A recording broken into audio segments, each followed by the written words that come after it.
todo. Muchas gracias a todos por la asistencia, de todo tan puntuales. El día de hoy la idea es hablar un poquito de iris en VIH, que es un tema que a pesar de que no es tan frecuente, yo creo que uno siempre debe tenerlo presente cada vez que se enfrenta a un paciente con VIH y sobre todo que debuta con la enfermedad que viene sin tratamiento previamente. Bueno, entonces algo que quiero recalcar es que generalmente todos tenemos la idea en la cabeza de que el iris solamente se relaciona con VIH, pero hay algunas otras situaciones donde se ha descrito el síndrome de respuesta inflamatoria el síndrome inflamatorio de reconstitución inmune. Se ha descrito en pacientes trasplantados de órganos sólidos, sobre todo cuando se empiezan a disminuir las dosis de los inmunosupresores, que sobre todo se usan dosis muy agresivas los primeros meses y posteriormente se disminuyen las dosis y a medida que se van disminuyendo, se ha visto que en algunas ocasiones se presentan fenómenos asociados a iris. En pacientes postparto, sobre todo porque en la era o en el momento preparto, las mujeres tienen una inmunosupresión leve fisiológica que está asociada como a una adaptación de la respuesta inmune, sobre todo para evitar entender los antígenos generados por el bebé como enfermedades, entonces se genera como una inmunosupresión leve y posteriormente estas pacientes, después de tener el bebé que se empieza a normalizar la función inmune, pueden tener reacciones paradójicas, sobre todo infecciosas, pero en ellas cobra mucha importancia las enfermedades autoinmunes como lupus, como artritis reumatoide, muchas de ellas desencadenan flares o aparición de la enfermedad justo después del embarazo. Eso también es otro mensaje importante y es que el iris no solamente es una enfermedad o un síndrome que se relaciona con enfermedades infecciosas, sino que también se ha relacionado con causas autoinmunes y con algunos tipos de cáncer. En los pacientes con neutropenia, sobre todo los trasplantados de médula ósea o pacientes que hagan neutropenias por algún otro motivo, lo que se ha visto en ellos es que inicialmente, mientras están neutropénicos, no presentan eh, síntomas pues, de la enfermedad, pero una vez empiezan a recuperar la función de los neutrófilos en cuanto a número y en cuanto a calidad, se ha visto que en muchas ocasiones se desencadenan o por lo menos se hacen evidentes signos de enfermedad como aspergilosis pulmonar invasiva y candidiasis diseminada. Y el otro contexto en el que también se puede presentar es en los pacientes que tienen tratamiento anti-TNF, que se produce particularmente al suspenderlos o disminuir las dosis pues, de los mismos, sobre todo con tuberculosis, es como el microorganismo que más se ha visto en este caso asociado. Con respecto a la epidemiología, pues los antirretrovirales fueron desarrollados sobre todo a finales de los 90. Empezamos a hablar no solamente de terapia antirretroviral, sino terapia antirretroviral de alta efectividad, en la que pasó a la enfermedad por VIH a convertirla de una enfermedad mortal a una enfermedad crónica controlable, como cualquier otra enfermedad pues crónica, y con base en esto aparecieron otros digamos, problemas o situaciones asociados a esta enfermedad crónica y uno de ellos es el iris, pues lo que vamos a tratar hoy. Solo el 73% de la población a nivel mundial diagnosticada con VIH recibe terapia antirretroviral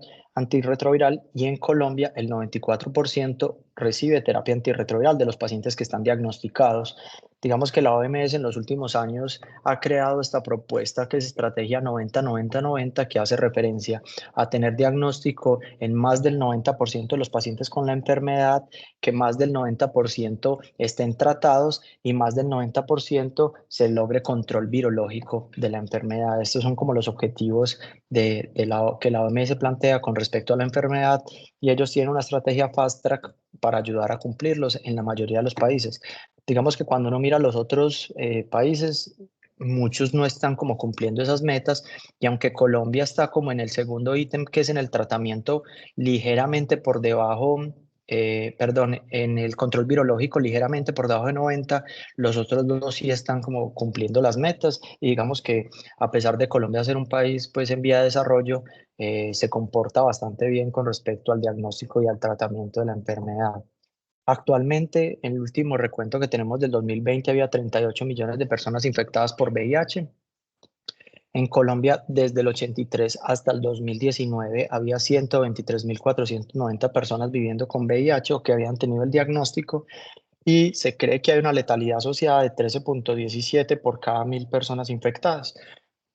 Particularmente en Antioquia, es el segundo departamento en incidencia de la enfermedad, detrás de Cundinamarca y pues particularmente Bogotá, que siempre lo agrupan aparte, con 21.493 casos. Entonces, ¿qué es el SIRI o qué es el SIRI en español? El IRIS en inglés es como más, como se conoce actualmente. Son una serie de trastornos inflamatorios asociados con un empeoramiento paradójico de procesos infecciosos preexistentes después de iniciar los antirretrovirales o con cambios en los antirretrovirales a medicamentos más efectivos. Y esto se vio particularmente desde que se empezaron a usar los inhibidores de proteasa, que actualmente se consideran que son los medicamentos más efectivos para lograr un adecuado control virológico y logran un aumento mayor tanto en el número de células CD4 como en disminuir la carga en sangre. Las infecciones preexistentes en iris pueden haber sido diagnosticadas y tratadas previamente o pueden ser subclínicas y ser reveladas por la capacidad recuperada del huésped para desencadenar esta respuesta inflamatoria, que aquí estaríamos hablando pues de los tipos de iris que ya vamos a ver más adelante. Si la función inmunológica mejora rápidamente tras el inicio de la terapia, pueden producirse reacciones inflamatorias sistémicas o locales en el sitio o sitios de la infección preexistente, y esta reacción inflamatoria suele ser normalmente autolimitada, especialmente si la infección preexistente se trata de manera efectiva. Sin embargo, en raras ocasiones puede ocurrir secuelas a largo plazo y resultados fatales, especialmente cuando están involucradas estructuras neurológicas, que eso es como uno de los apartes que vamos a mencionar también más adelante. Actualmente, la incidencia de iris oscila entre el 10 y el 50% en los pacientes que inician antirretrovirales y mueren aproximadamente el 4,5 al 7% de los pacientes que presentan iris, que también vamos a ver más adelante. ¿Y de qué depende sobre todo ese intervalo tan amplio que va desde el 10% hasta el 50%? Primero, porque la definición de iris a veces es difícil hacerla, a pesar de que hay algunos criterios que han descrito por ahí. En muchas ocasiones es difícil determinar si el paciente está presentando iris o si es empeoramiento de la enfermedad normal, y adicionalmente también depende mucho de los sitios geográficos, porque no es lo mismo presentar un iris en Estados Unidos que en el África subsahariana en cuanto a mortalidad, en cuanto a acceso a los medicamentos antirretrovirales, etc. Muy bien, con respecto a la patogénesis, esto es como el desarrollo temporal de los acontecimientos que ocurren en el iris. Primero tenemos un paciente que tiene carga viral aumentada en suero y que tiene adicionalmente recuento de CD4 que normalmente son por debajo de 100 a 50 CD4. Entonces se inician los antirretrovirales, disminuye la carga viral circulante rápidamente con una proliferación de leucocitos CD4 y CD8 y una mejora en la calidad de la función de las células inmunes que puede ir desde 2 semanas hasta 2 meses, sobre todo como el periodo más crítico, aunque se ha visto que esta reconstitución puede ir hasta meses o incluso años después. Posteriormente, lo que hay es que hay una respuesta inmune normal contra los antígenos latentes que estaban en el cuerpo, que digamos que las infecciones están presentes, que puede ser dependiendo si está tratado o no. El antígeno que puede desencadenar la respuesta puede ser un agente infeccioso viable, en el caso pues de cuando se tenía un oportunista que no había sido tratado, o un no viable cuando el oportunista ya se trató adecuadamente, o un antígeno del huésped o un antígeno tumoral.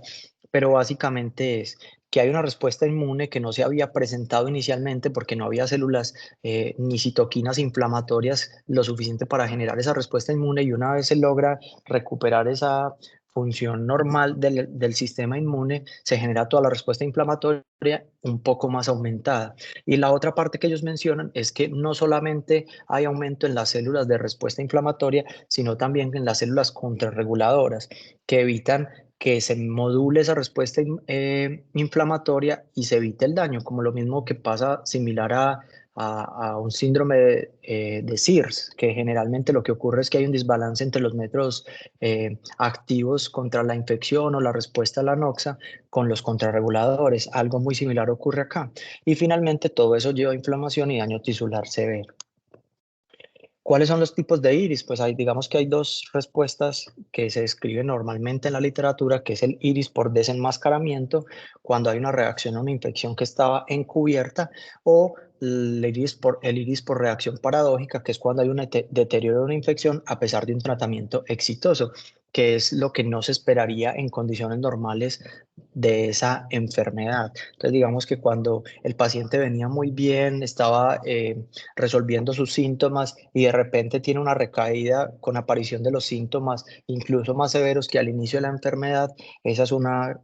respuesta clara de una reacción paradójica. Y con respecto al tiempo, tenemos que puede ser temprano cuando es menor de 3 meses, que usualmente se relaciona con el iris de desenmascaramiento, que generalmente es una infección subclínica no tratada y casi siempre es por oportunistas viables. Y el iris tardío, que es mayor de 3 meses, cuando el paciente ya está en proceso de recuperación y lo que se encuentra cuando se busca la enfermedad o se aísla de algún tejido es que se encuentran los patógenos como pedazos del oportunista, pero son patógenos que no son viables ni en fase de replicación.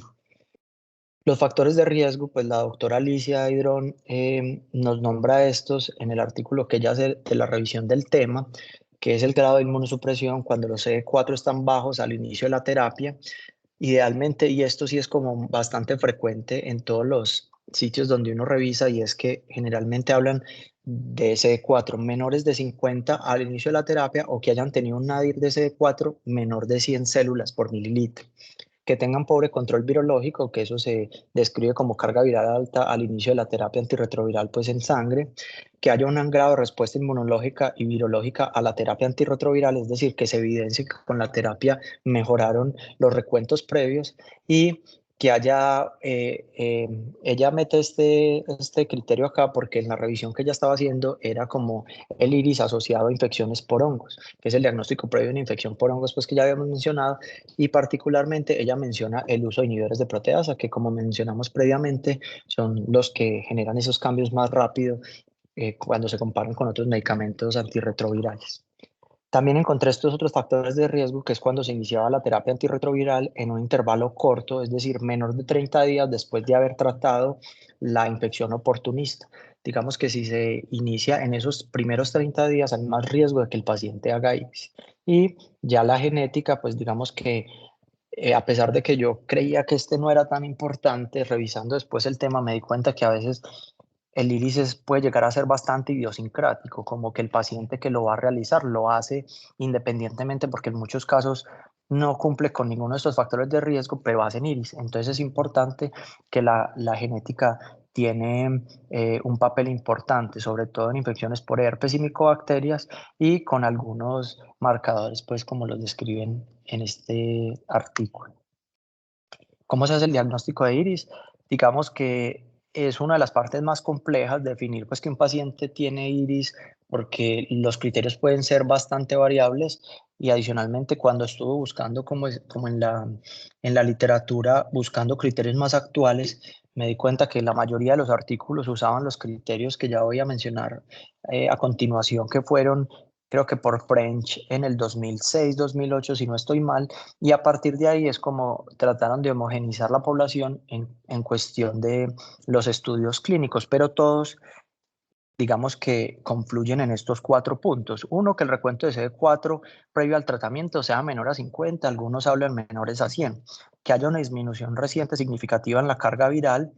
que haya una relación temporal entre el cuadro clínico que está presentando el paciente con respecto a los antirretrovirales, es decir, que después de que se hayan iniciado los antirretrovirales empiecen los síntomas y no antes o no al mismo tiempo. Y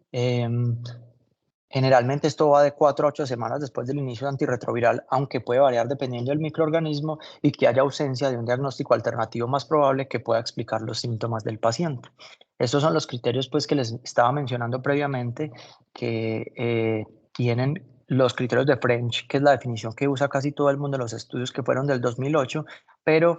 Robertson en 2006 ya había identificado pues algunos criterios y en el 2004, si no estoy mal, también alguien se había aventurado también a describir algunos criterios. De acá lo que resalto es que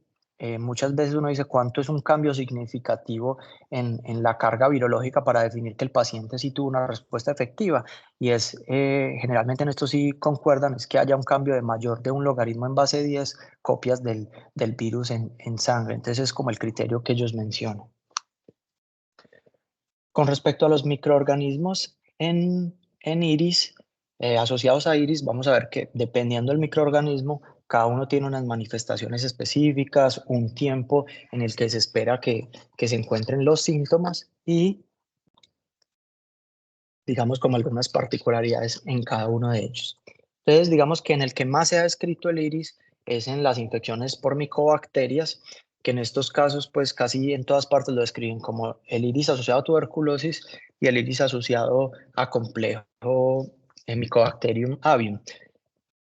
Y en el complejo Mycobacterium avium, ahí incluyen también las otras micobacterias no tuberculosas. Entonces, ¿qué es lo que ocurre en la fisiopatología del iris asociado a micobacterias? Usted parte que el paciente tiene un recuento de CD4 bajos y que hay un intervalo corto entre el inicio de los anti-TB con respecto a los antirretrovirales, o que el paciente tenga enfermedad diseminada. Digamos que esos son los tres criterios en los que se asocian más con aparición de iris en este tipo de pacientes. Después de usted tener esos tres criterios, hay dos causas grandes que generan finalmente el iris 1, un desacople entre la respuesta innata y la respuesta y la inmunidad adaptativa, que es mucho lo que yo estaba mencionando, la respuesta reguladora y contrarreguladora, y que tenga alta carga antigénica, que eso depende también del foco, de si es diseminado o no, o si tiene compromiso en otros sitios extrapulmonares o no, y eso te lleva a un estado de predisposición que te puede hacer más fácil hacer el cuadro de iris. Entonces vamos a empezar con TB iris, pues que es la nomenclatura con la que se describen estos fenómenos. Clásicamente es una reacción paradójica que el paciente venía mejorando y súbitamente empieza nuevamente con los síntomas constitucionales, fiebre, pérdida de peso, malestar general, los síntomas respiratorios que puede incluir empeoramiento de la disnea, aumento de la producción de esputo y el empeoramiento radiológico, que es como lo más característico. Se observan en la radiografía de tórax nuevas opacidades parenquimatosas, aumento de tamaño de ganglios linfáticos intratorácicos o, pues en el caso, por ejemplo, de la que es pleural, puede haber nuevos derrames, etc. Esto es más frecuente en los pacientes que tienen VIH y tuberculosis, pero también se han descrito casos de tuberculosis en pacientes inmunocompetentes en los que al iniciársele el tratamiento anti-TB pueden hacer iris paradójica. Y en los casos específicamente de VIH, cuando son manifestaciones extrapulmonares, tienen otras manifestaciones clínicas, como son pacientes en los que ya se había resuelto el derrame pleural, pueden presentar nuevamente derrame pleural,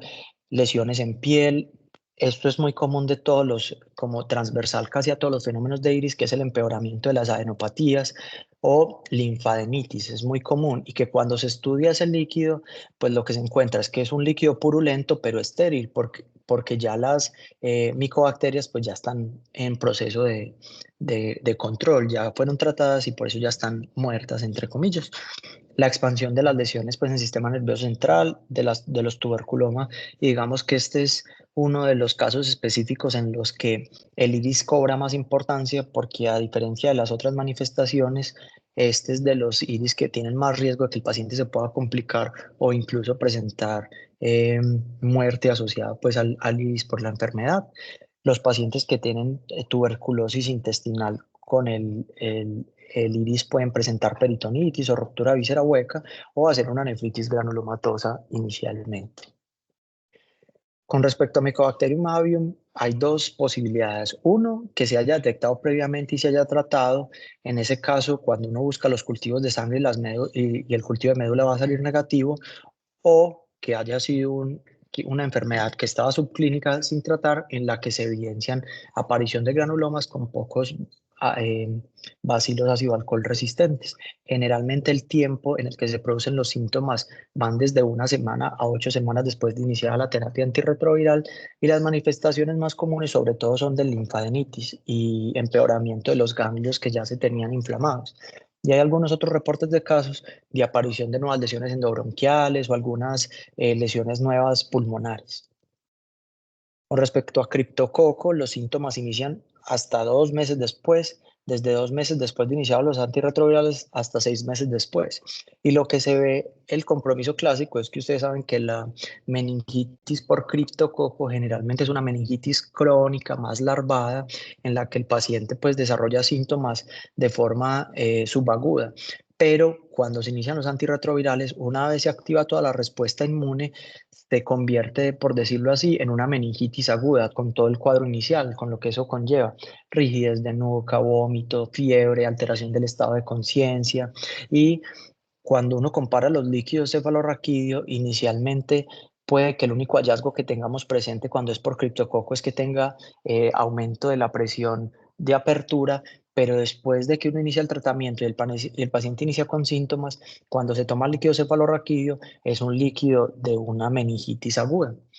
Adicionalmente, pues los pacientes que tienen compromiso pulmonar, se ha visto que sus pacientes pueden hacer cavitaciones y síndrome de distrés respiratorio agudo, y digamos que estas dos causas son las causas que pueden llevar a la muerte por iris en pacientes con infección por criptococo. Se ha descrito también que se puede relacionar con hipercalcemia o con abscesos cutáneos, y lo que mencionamos previamente, que es el empeoramiento de las adenopatías, que es muy característico de los pacientes con iris.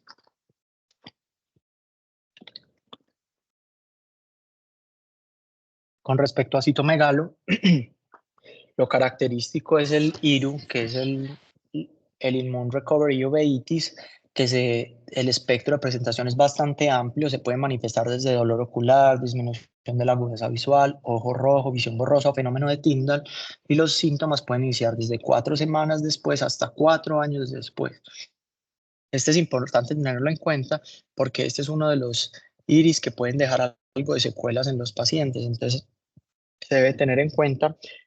porque intervenir tempranamente este síntoma puede evitar secuelas en la visión de los pacientes. Y se ha descrito también neumonitis, colitis, pancreatitis o inflamación submandibular. Con respecto al poliomavirus, esto es un virus que clásicamente se ha descrito como el causante de la leucoencefalopatía multifocal. Los síntomas pueden iniciar de 3 semanas hasta 6 semanas después de iniciar la terapia antirretroviral. Y lo que es muy llamativo es que decían que de todos los iris es quizás el más difícil determinar si la causa por la cual el paciente tiene deterioro es por el iris o por empeoramiento propio de la enfermedad. Esta es una de las causas que pueden llevar a la muerte a los pacientes, y digamos que es importante tenerlo en cuenta porque en el caso de que sea por iris, lo normal es que el cuadro se resuelva de 3 a 6 meses después, pero cuando el paciente tiene el deterioro por la enfermedad que no está controlada, digamos que esos son los pacientes que evolucionan tórpidamente y pueden llegar a fallecer. Pero es una de las indicaciones también donde está muy debatido el uso de esteroides, que vamos a ver un poquito más adelante. Con respecto a neumocistis, digamos que este es de los poquitos en los que de rutina se utilizan los corticosteroides asociados al tratamiento antibiótico, sobre todo en los pacientes con PSP, con infección moderada pues, o grave, que requiere sobre todo administración de oxígeno, y se ha visto que es una reacción inflamatoria paradójica. Clásicamente se presenta una neumonitis con fiebre recurrente, puede haber aumento de la tos, malestar en el pecho, disnea, hipoxia y empeoramiento de los hallazgos en las imágenes pulmonares. Con respecto a la varicela zoster, me pareció muy llamativo esto que encontré, y es que si bien no se relaciona como tal como un iris, sí se demostró que los pacientes que tienen VIH y se les inicia tratamiento antirretroviral tienen 9 veces más riesgo de que presenten la aparición de estas lesiones con respecto a los pacientes a los que no se les inicia. Y por eso muchas veces lo consideran dentro del grupo de los iris, no tanto como que esté generando una respuesta inflamatoria asociada al microorganismo, sino que es uno de los microorganismos pues oportunistas que hay que tener en cuenta en estos pacientes, y que los pacientes que han tenido una infección ocular preexistente por varicela zoster hay que tener cuidado porque ellos pueden generar queratitis o iritis que pueden llevar también al deterioro de la visión y comprometer pues la salud visual de los pacientes. Con respecto al virus B y el virus C, también decían que es un poco difícil diferenciarlo porque la reacción que se presenta es muy similar a, a un DILI, pues que es una injuria hepática asociada a medicamentos, que muchas veces queda la duda si fue por los antirretrovirales, si el paciente, por ejemplo, está con tuberculosis, los antituberculosos también tienen toxicidad hepática. Clásicamente los síntomas inician 2 semanas después, hasta 8 semanas, y se manifiestan con aumento de las enzimas hepáticas, hepatitis dolorosa e ictericia, que puede corresponderse también con síntomas generales. Eso es como lo común que ocurre con este síndrome. Y sí se ha visto en algunos estudios que los pacientes que eran portadores crónicos del virus B, cuando se les da la terapia antirretroviral, aumentan los títulos de anticore y disminuye el antígeno E de hepatitis B, que habla de alta replicabilidad pues del virus, lo que habla pues que se correlaciona fisiológicamente con la reconstitución inmune de los pacientes. Y con respecto al sarcoma de Kaposi, lo que se ha visto asociado al inicio de la terapia antirretroviral es que hay rápida progresión clínica de las lesiones pues compatibles con el sarcoma de Kaposi, incluso llevando a pacientes a que requieran quimioterapia una vez se inicia el antirretroviral. Y esta imagen es un caso que reportaban de un paciente que tenía unas lesiones por sarcoma de Kaposi en las manos y que apenas le iniciaron los antirretrovirales desarrolló esta masa en el paladar. Bueno, y buscando como qué teníamos de iris en nuestro contexto, encontré este artículo que me pareció bastante interesante, fue publicado en 2022 y nos habla de una cohorte que se siguió, una cohorte retrospectiva que se realizó aquí en la ciudad de Medellín, sobre todo de pacientes que presentaban VIH y que realizaran iris. Entonces ellos, para incluir estos pacientes, tomaron los criterios French del 2004, que fueron los que ya describimos previamente, y ellos encontraron que el 91.6% de los pacientes que presentaron iris habían tenido una infección oportunista previa.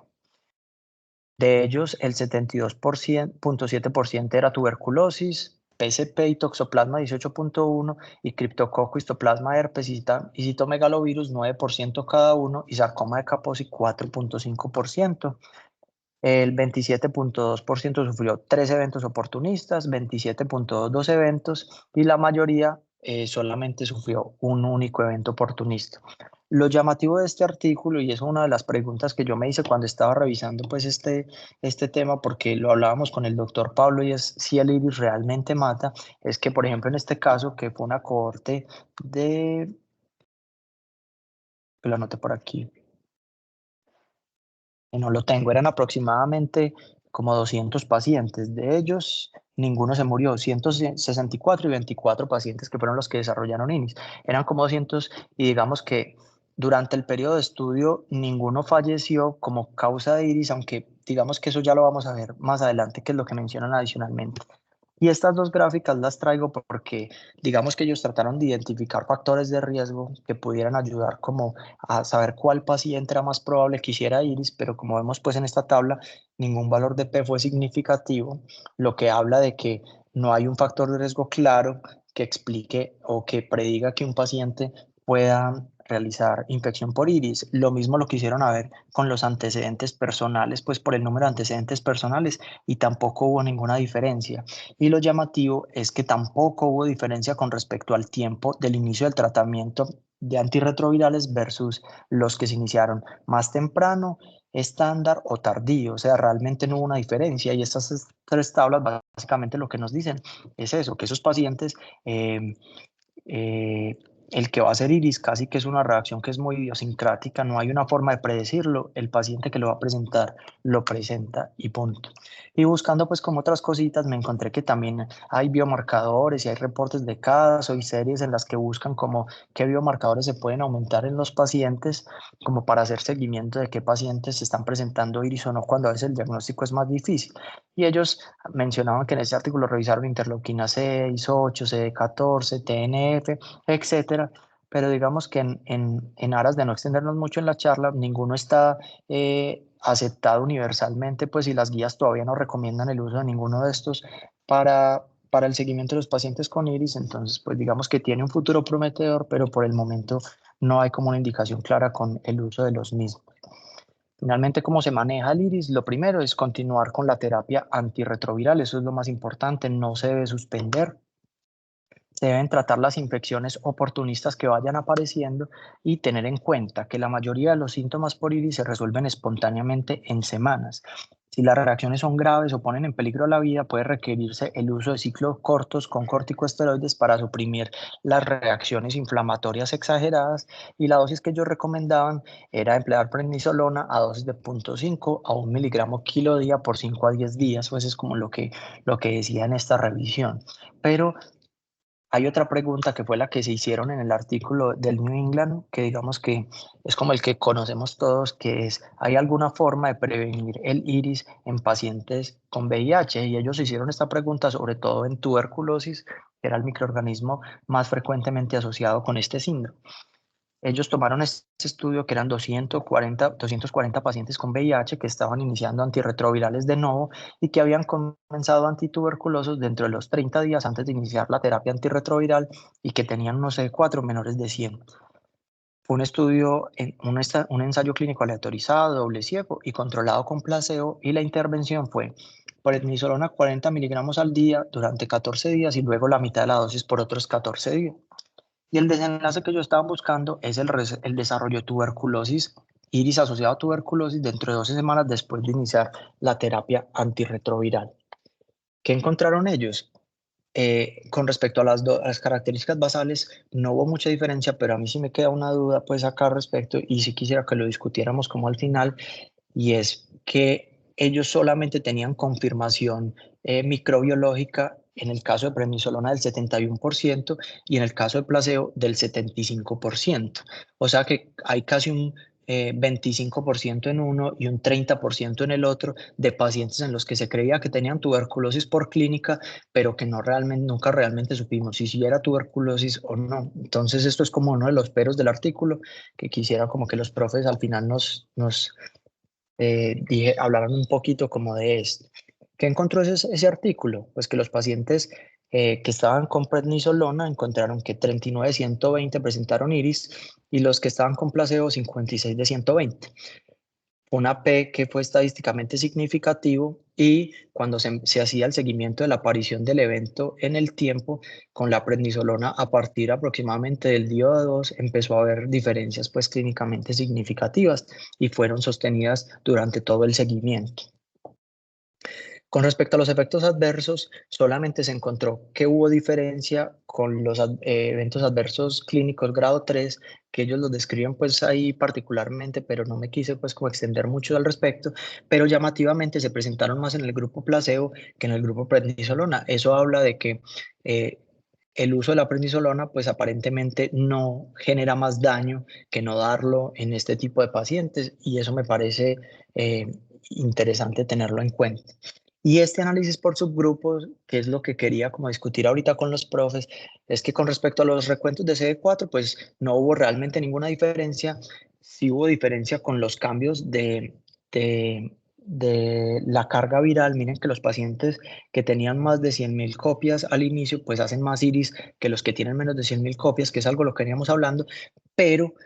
aquí es donde encuentro yo el pero del artículo, y es que en los pacientes que tenían tuberculosis confirmada microbiológicamente, miren que no hubo diferencia entre los dos grupos. Entonces me queda la duda, ¿será que el que realmente hizo la diferencia entre los grupos fueron los pacientes en los que se diagnosticó tuberculosis clínica y que fue por otra causa? Que eso es como lo que quiero que hablemos como al final. Finalmente, este artículo concluye: entre los pacientes adultos con VIH que recibían tratamiento anti-TB y tenían alto riesgo de presentar tuberculosis iris, la incidencia de dicho síndrome fue menor en aquellos que recibieron 4 semanas de prednisona recetado al iniciar la terapia antirretroviral cuando se comparaba con un placebo. La otra pregunta que yo me hago es cuándo se debería iniciar la terapia antirretroviral, porque esa es una de los miedos que puede llegar a tener el personal médico, y es cuándo iniciar los antirretrovirales si acabo de detectar que el paciente tiene VIH y que tiene un oportunista. Pues las guías lo que recomiendan actualmente es que se debería hacer en las primeras 2 semanas en la mayoría de los oportunistas, pero sí recomiendan que sobre todo en meningitis por criptococo o por tuberculosis se debería retrasar el inicio. porque son, digamos, que los iris que más se han relacionado con complicaciones graves e incluso muerte. El problema es que tampoco hay una indicación clara sobre cuánto retrasarlo, 3 semanas, 4, 5, 6, 2 meses. Ellos sí ponen ahí que debería ser como el juicio clínico y que este tipo de pacientes deberían estar seguidos por un grupo que incluya un infectólogo. Pero digamos que si el paciente tiene alguna de estas dos condiciones, es punto de buena práctica clínica no iniciar el tratamiento tan rápido y creo que es una de las excepciones en las que uno sí podría aguantarse un poco más con respecto a las otras. De resto, el paciente una vez empieza el tratamiento para su oportunista, lo más pronto posible debería iniciarse en las primeras 2 semanas. ¿Qué complicaciones existen? Entonces, lo que habíamos mencionado, tanto por tuberculosis como por criptococo, puede haber muerte por síndrome de distrés respiratorio agudo cuando hay compromiso pulmonar o asociado a las complicaciones del sistema nervioso central. Y la otra que se ha relacionado con muerte y desenlaces graves es cuando los pacientes tienen infección por JC virus, cuando tienen compromiso pues del sistema nervioso central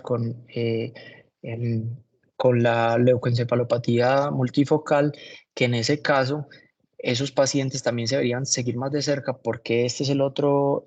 oportunista con los que se ha visto desenlaces fatales. Entonces digamos que estas tres son como las causas donde uno debería estar más pendiente porque hay más desenlaces que pongan en riesgo al paciente. Con respecto a los otros, casi siempre todos se resuelven espontáneamente o con darles el tratamiento mejoran los síntomas. Hay riesgo de que el paciente empeore las lesiones pues, cancerígenas, sobre todo empeoramiento del sarcoma de Kaposi. Hay reportes de que los pacientes después de que se les inicia el tratamiento desarrollan o desenmascaran signos de linfoma de Hodgkin y no Hodgkin. Y en el caso del citomegalo, esos pacientes pueden hacer ceguera permanente en caso de que tengan queratitis grave por el virus. Entonces son como las cosas a tener en cuenta. Y respecto a la mortalidad, que fue la pregunta que nos hacíamos con el doctor Pablo, yo encontré este artículo que es hecho en México, una población similar a la de nosotros, pues entre comillas, que ellos evaluaron 413 pacientes con VIH que iniciaron terapia antirretroviral, pues de nuevo. Fue una cohorte retrospectiva y ellos evaluaron dos grupos, los que desarrollaron iris versus los que no desarrollaron iris. Y los desenlaces, ellos miraron querían ver la incidencia de iris, las tasas de hospitalización y las tasas de mortalidad durante los 2 primeros años de antirretrovirales. ¿Qué se encontraron ellos cuando compararon pues los dos grupos en sus características basales? Pues no es de sorprender que el paciente que hace iris pues tiene un menor peso porque probablemente esté más enfermo. Naturalmente los CD4 obviamente estaban más bajos en los pacientes que hacían iris que los que no hacían iris y tener una infección oportunista antes del inicio de la terapia antirretroviral demostró que tenía un riesgo mayor que los pacientes que no la tenían, pues que es muy relacionado con la fisiopatología que hemos descrito durante toda la charla. Y con respecto a los pacientes, ellos también los dividieron en los que presentaron iris, cuántos fueron por desenmascaramiento y cuántos fueron por reacción paradójica. Y los iris que ellos más encontraron, miren que varicela zoster nuevamente fue bastante prevalente, 34 eventos de los 107 que presentaron, tuberculosis y Mycobacterium avium complex de segundos, PSP y Cryptococcus neoformans.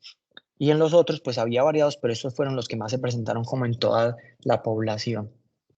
¿Qué demostró ellos? Y eso es lo que traigo acá, que miren que en criterios, cuando se mira mortalidad, se murieron 4.9% de todos los pacientes que se siguieron en esta cohorte. En el grupo de iris se murieron 7.5% y en el grupo de los no iris 3.9%. Y cuando se comparaba el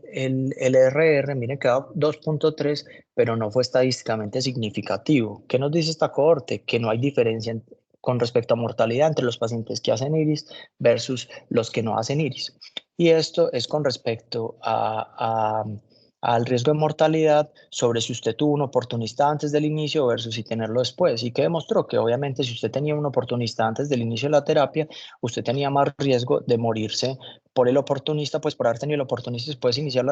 los antirretrovirales que no tenerlos. Sin embargo, pues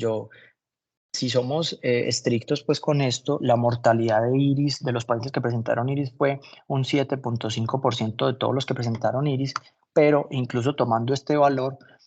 cuando uno lo compara, sobre todo con las guías viejas de CDC y los documentos antiguos, donde antes de la terapia antirretroviral,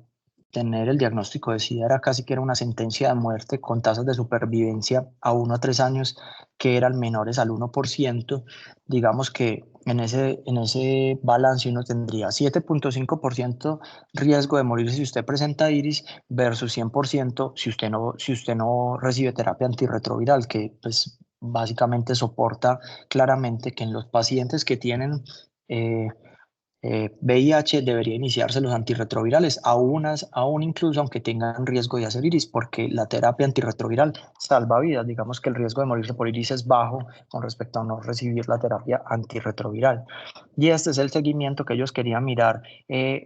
¿Dónde era que se veía más la diferencia con respecto a los grupos? Y se dieron cuenta que los pacientes que hacían iris y que habían tenido una infección oportunista previa, los que tenían más riesgo pues de morirse por el iris, que no es sorpresa pues como con respecto a lo que venimos hablando. Entonces, ¿qué concluyo yo con todo esta revisión del tema? Uno,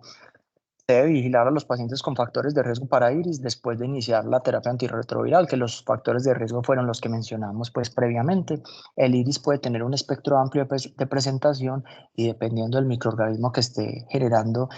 o el que se relacione con el iris, es con el que uno tiene que estar pendiente de esos signos y saber qué es esperable y qué no. El desarrollo de iris no es indicación de suspensión de antirretrovirales, hay que mantenerlos pues solamente en casos en que el paciente esté crítico, uno podría considerar suspenderlos, pero por regla general no se deben suspender y en su mayoría el iris se resuelve espontáneamente, aunque en ocasiones puede requerir uso de esteroides como vimos previamente. Y este yo creo que es el más importante y es que la mortalidad asociada a iris es baja, pero es más grave la mortalidad por no inicio de terapia antirretroviral. Y en ese sentido, pues a todos se les debería ofrecer la terapia antirretroviral y vigilar simplemente el riesgo de presentar iris y en caso de que se desarrolle, se enmascare un oportunista, simplemente dar tratamiento. Muchas gracias, eso era como lo que tenía planteado aquí. Les quería preguntar a los profes qué opinan de ese dato que en el artículo del New England, en el que no hay diferencia cuando hay confirmación de la tuberculosis.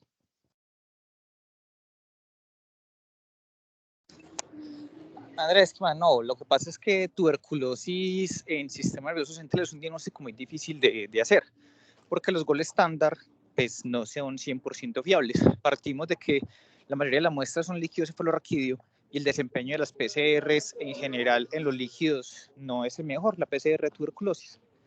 Entonces, pues como para usted tener certeza, muchas veces es como basado en criterios clínicos o un compuesto de imagen, de cultivo, de microbiología, de varias cosas, pero no es infrecuente las veces que uno se quede pues sin poder establecer el diagnóstico y le toca a uno pues como confiar en la evolución clínica del paciente. Obviamente cuando O usted sea, tiene pues sí, una evidencia clínica de la infección por Mycobacterium tuberculosis, pues lo que esperaría uno es que haya un correlato de mayor carga de la micobacteria. Pero como te digo, no es infrecuente que uno asuma el escenario de que hay una tuberculosis, pero que no lo pueda confirmar microbiológicamente. Eso afortunadamente con el incremento de la sensibilidad de las PCRs ha disminuido, pero ocasionalmente está. sí, profe, pero lo que yo digo es que si bien eso es una explicación pues lógica, lo que usted me presenta, en teoría, si la intervención que ellos están haciendo tuvo impacto en el grupo en el que está confirmado en los dos, tendría que haber diferencia en el que se dio la prednisolona versus el que se dio el placebo. Y en ese artículo, profe, justo en ese subgrupo, cuando se tenía confirmada la infección, no hubo diferencia entre los dos. Entonces, casi como que usted siente que ese desenlace está traccionado como por tuberculosis en sistema nervioso central, o qué considera ahí. Pues lo que pasa es que igual partimos de una enfermedad que es de alta mortalidad. Entonces, pues si usted de entrada tiene ese desenlace, o sea, que tiene ese oportunismo, ya de entrada va a ser muy difícil, pues, como tener un impacto en una enfermedad de tan mal pronóstico. Bien, entonces, pues, yo creo que eso sería, pues, con la interpretación en ese sentido, que cuando usted tiene una cosa de tan mal pronóstico es difícil encontrar algo que le modifique la mortalidad. Listo, profe. No sé si el doctor Pablo tenga algún Pablo, comentario o algo. ¿qué dice? Eso, Pablo, ¿qué dice? No, yo creo que a ver, Iris, creo que realmente pues, la cantaleta que yo les he echado siempre es que creo que Iris no los mata y pues finalmente si usted lo que los mata pues es no tener como un buen médico ahí al lado pendiente de las complicaciones, ¿cierto? Que eso a veces es difícil porque los pacientes se van para la casa y en forma ambulatoria pues es difícil el seguimiento, pero en general como grande, entre los tres oportunistas que desarrollan Iris con mayor frecuencia que más temor le tenemos, básicamente es cripto, por los hallazgos de hipertensión endocraniana, por pues, tuberculosis con compromiso del sistema nervioso central y citomegalovirus, ¿cierto? Citomegalovirus yo creo que pues no creo que haya como mucha discusión, sobre todo cuando tienen compromiso ocular, ¿cierto? Porque en esa reconstitución que hacen en esas primeras 2 semanas, hacen ceguera, pues, y finalmente hacen compromiso contralateral, y eso, pues, digamos que sí tiene una implicación importante. Con cripto, cada vez digamos que uno debería empezar más temprano. eh, pues lo del estudio de New England de las 5 semanas, finalmente, si usted tiene la capacidad de mejorarle, manejarle, pues, estar pendiente de la hipertensión endocraniana, creo que ahí ese es como el punto de inflexión para iniciar temprano el antirretroviral o no. Esperar 5 semanas en un paciente que tiene 12 de 4 o menos de, pues, digamos que están muy tarriados pues, de CD4, creo que los pacientes, y lo hemos visto, están expuestos a un riesgo que creo que es mayor de un nuevo oportunismo, y lo hemos visto, pacientes llegan pues con fallas ventilatorias por neumocistosis o llegan con una tuberculosis o pues y mucho estado por el retardo en el inicio de la terapia antirretroviral. Entonces, si tiene un paciente con cripto y tiene la posibilidad de hacerle seguimiento y el manejo pues de la hipertensión endocraniana, ya sea pues o porque lo derivaron temprano o porque usted tiene la posibilidad de seguirlo, pues creo que se debería empezar. No deberíamos esperar las 5 semanas, sino que con 2 semanas de tratamiento, pues usted va y bueno, se la juega y le empieza la terapia antirretroviral. Y con tuberculosis, creo que eso, pues digamos que está un poquito más soportado. También en el inicio temprano no hay necesidad de esperar las 4 semanas para iniciar la terapia antirretroviral. Y creo que, pues, en la vuelta de un par de años, creo que el inicio podrá ser muy equiparable a lo que hacemos con los que están por fuera del sistema nervioso central, que es empezar en las primeras 2 semanas. Pero volvemos a lo mismo, todo parte de la capacidad que usted tenga o que tengamos de hacer seguimiento, pues como de las complicaciones que le puede dar el iris. Lo de los esteroides, pues digamos que es claro que si usted le encuentra, o si le llega un paciente con terapia antirretroviral y con un iris, la recomendación y pues digamos que donde lo suspendan, realmente pues una medida medio extrema, pero no es el deber ser suspender la terapia antirretroviral, más bien maneje el iris y ahí pues el esteroide creo que juega un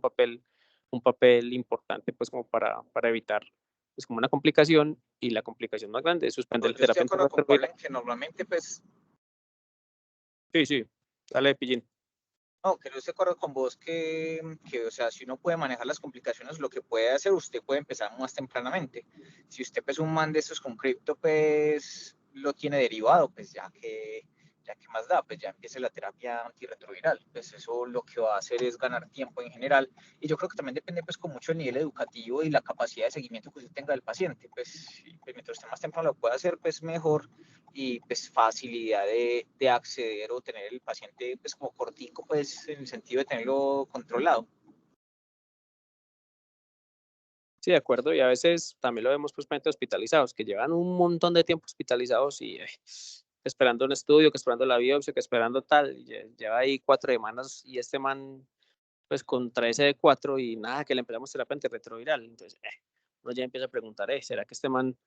pues, digamos que estamos como en un círculo vicioso y finalmente está hospitalizado, pues le puede vigilar una complicación, pues probablemente es el mejor escenario para usted, pues empezar la terapia antirretroviral. Obviamente, pues no solamente eso, sino que son otro montón de cosas, que el paciente vaya a ser adherente, que pues que tenga un programa que le vaya a asegurar pues, la continuidad del tratamiento. Bueno, en fin, pues un montón de cosas, pero si uno, pues digamos que abstrayéndose de todas las complejidades que tiene pues las sociales y bueno, en fin, de condición educativa y eso, pues creo que la tendencia es a empezarle mucho más temprano la terapia antirretroviral si usted tiene la posibilidad de hacer seguimiento estrecho, que es lo que menciona Dani. Lo de los esteroides, lo que les digo,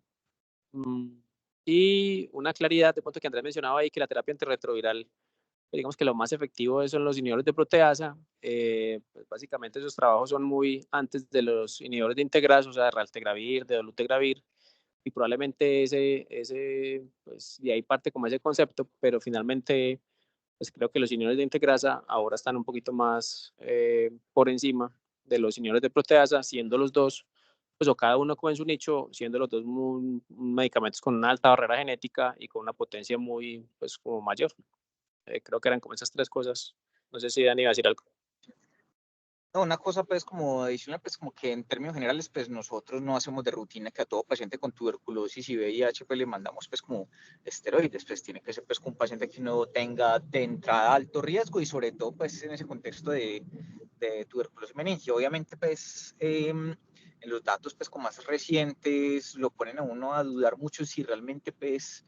no los esteroides como prevención de iris, sino como sobre ese efecto en mortalidad temprana y sobre desenlaces neurológicos, pues sí realmente sirven o tienen algún impacto. Eso yo creo que nos ha generado muchas dudas a todos, pero lo que sí es cierto es que una cosa es esos desenlaces primarios de mortalidad temprana y de secuelas neurológicas, y lo otro es la posibilidad de hacer una reacción paradojal más adelante, que es un elemento que es muy intrínseco de la tuberculosis del sistema nervioso central y que pues también dependerá de cuál es el tipo de lesiones que tenga. Es claro que un tuberculoma o que una lesión pues parenquimatosa tendrá mayor riesgo de hacer eso. Entonces yo creo que lo que va es como a precisar muy bien, pues como individualizar el riesgo en cada uno de los pacientes y no como ponerlo como una estrategia para todos. Es como mi manera de interpretarlo. Listo, profe. Y la última pregunta es que yo he visto que muchas veces no se inicia el antirretroviral mientras el paciente está hospitalizado, porque dicen que como no saben el paciente pues con su programa de seguimiento cuál es el medicamento que le van a dar y todo eso. Mi pregunta es, si es cierto que si un paciente le inician un medicamento y en el programa llega y y se lo cambian porque es el que tiene el cubrimiento del programa, ¿hay riesgo de que el paciente desarrolle resistencia o tenga peores desenlaces? ¿O eso es algo como más un mito que tenemos nosotros? Pues porque pues me gustaría saber si es como mala práctica clínica por iniciarle tratamiento antirretroviral aún sabiendo que de pronto no sea el mismo que vaya a continuar. Pues quisiera como saber eso.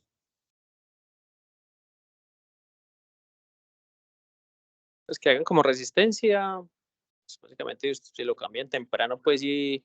el medicamento le sirve por otro medicamento que le sirve, pues básicamente pues, no tenés como mayor problema. Pues a ver, para usted arrancar la terapia antirretroviral, mejor dicho, terapia antirretroviral iniciada, pues eso debe continuar hasta el fin de los días. Entonces, lo primero que usted tiene que definir ahí hospitalario, si lo va a empezar, es si el paciente, pues, tiene, o usted más o menos percibe que va a ser adherente al tratamiento, ¿cierto? Porque si no, pues, tiene dudas, bueno, en fin, pues más bien aguante la mano y espere que el hombre asimile el diagnóstico y bueno, en fin, y ya pues con cabeza fría le empieza el tratamiento antirretroviral, porque empezarlo, el paciente se va para la casa y no asiste al programa, perdió el año, ahí pues ya pues probablemente no es como un escenario ideal. Dos, pues que el medicamento que usted vaya a escoger, lo ideal es que lo vaya, pues que lo continúe, porque si usted le pone un medicamento de alta barrera genética, pues digamos que le escoja un medicamento con inhibidor de proteasa, y se lo pasan a un medicamento con, pues, de menor barrera genética y falla, pues ahí se tiró no solamente uno, sino que se tiró los dos tratamientos antirretrovirales, pues se quemó los dos esquemas, porque finalmente, pues por alguna mutación que hagan, pues va a fallar y va a quedar cojo el tratamiento y se va a llevar, pues como pues el backbone, pues, o el esqueleto, pues, del tratamiento, pues, que usted escogió. Entonces, bueno, y lo otro, que el paciente tenga la posibilidad de continuarlo o que tenga la continuidad en forma ambulatoria. Porque si usted lo empieza acá, pero el paciente no tiene seguridad social o no tiene, pues, o tiene una EPS que no le cubre aquí y que es de Neiva, pues alguna cosa de esas, y no va a continuar el programa antirretroviral, pues probablemente resuelva primero esa parte administrativa y cuando sepa y tenga pues como la seguridad de que le van a garantizar la continuidad del tratamiento y el seguimiento, pues ahí arranca la terapia antirretroviral. Entonces, pues si bien no es ideal empezarlo en forma hospitalaria, porque eso pues debería hacerlo pues el programa y con la continuidad que le van a seguir, pues a veces toca en esos escenarios que yo les digo y finalmente usted pues tiene en cuenta como esas tres cosas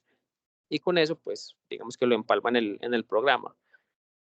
Pues básicamente eso es lo que uno tiene como en cuenta en ese escenario. Que sea una mala práctica, pues si un paciente está indicado, pues nunca será una mala práctica empezar una terapia antirretroviral.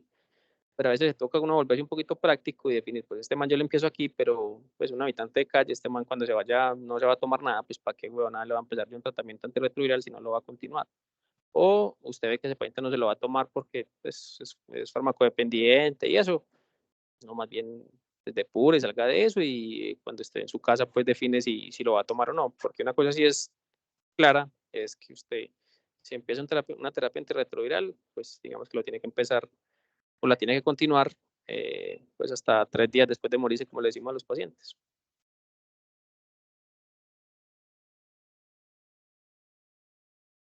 Listo, profe. Muchas Bueno, muchas gracias. Gracias.